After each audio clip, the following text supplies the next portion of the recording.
still life is when you gather some objects.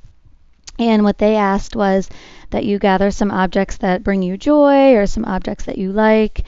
So I have a shark's tooth and a sand dollar because I grew up in Florida and I love going to the beach and trying to find shells and stuff. I threw in or put in my pile of objects a pom-pom and a tassel because I've always wanted to learn how to do these multicolored, and that's what I've been working on over this time off from school a little bit. And I put a crystal because I've been into, well, I like crystals, but I've also really found it a lot of fun to draw them lately.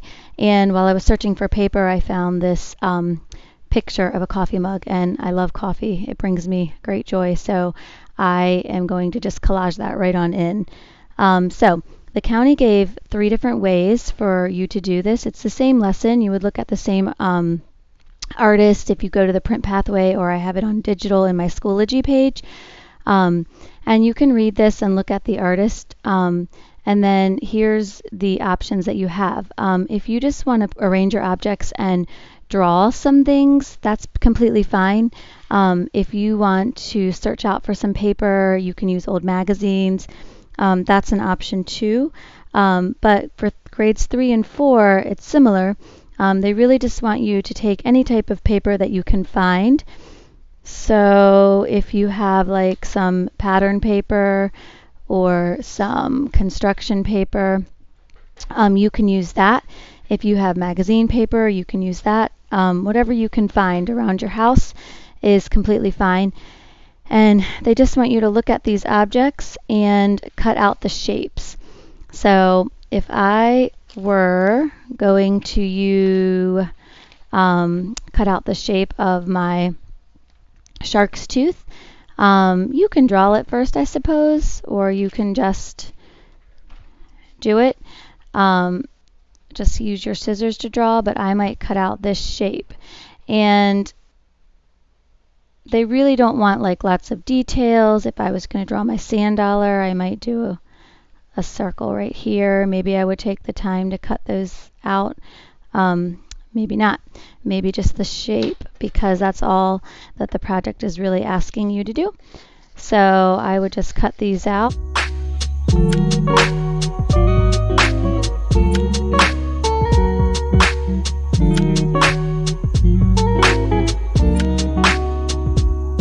Materials was glue, and gluing these cut out paper shapes down.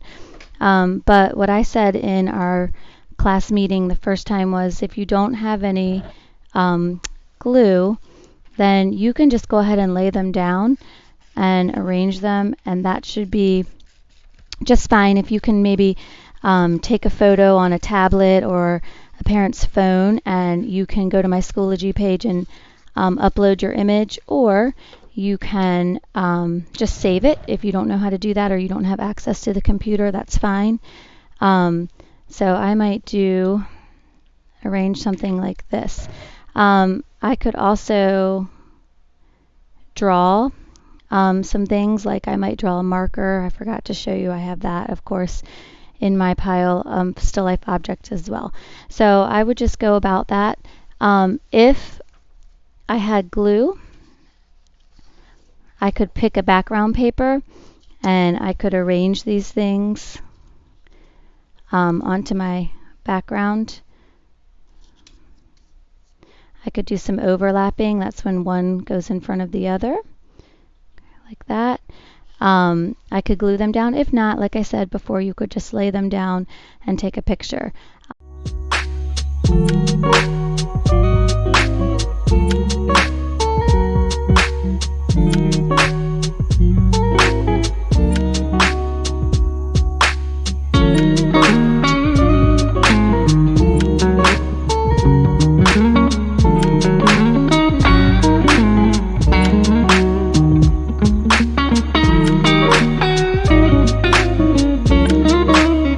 Okay guys, I just wanted to show you really quick the objects that I used. A crystal, my coffee mug from the side. I found a picture in a magazine.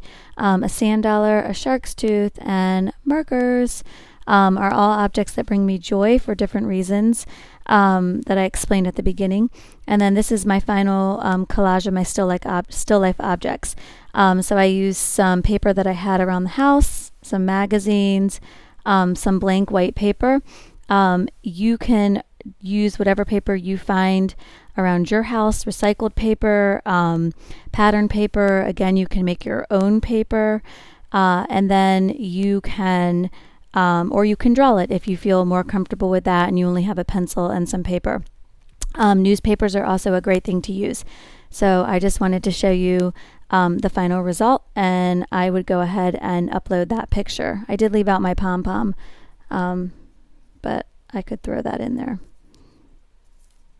later if I wanted. All right, have fun. Can't wait to see your artwork.